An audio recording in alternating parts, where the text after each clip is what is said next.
Question 20. Evaluate log base 21 of 5 using your calculator. Now when you go to your calculator, you do not have a base of 21.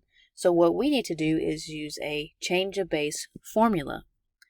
So log of 21 of 5 is equal to log base 10 of 5, or if I don't write any number there, then that you assume that it's log of base 10, divided by log of 21.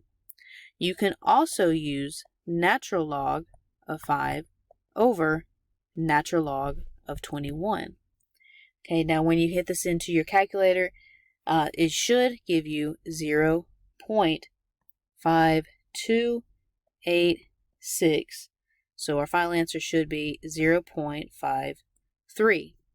Now, depending on your calculator, it might depend on how you set this up into your calculator. So if you have any questions, then don't be afraid to shoot me an email.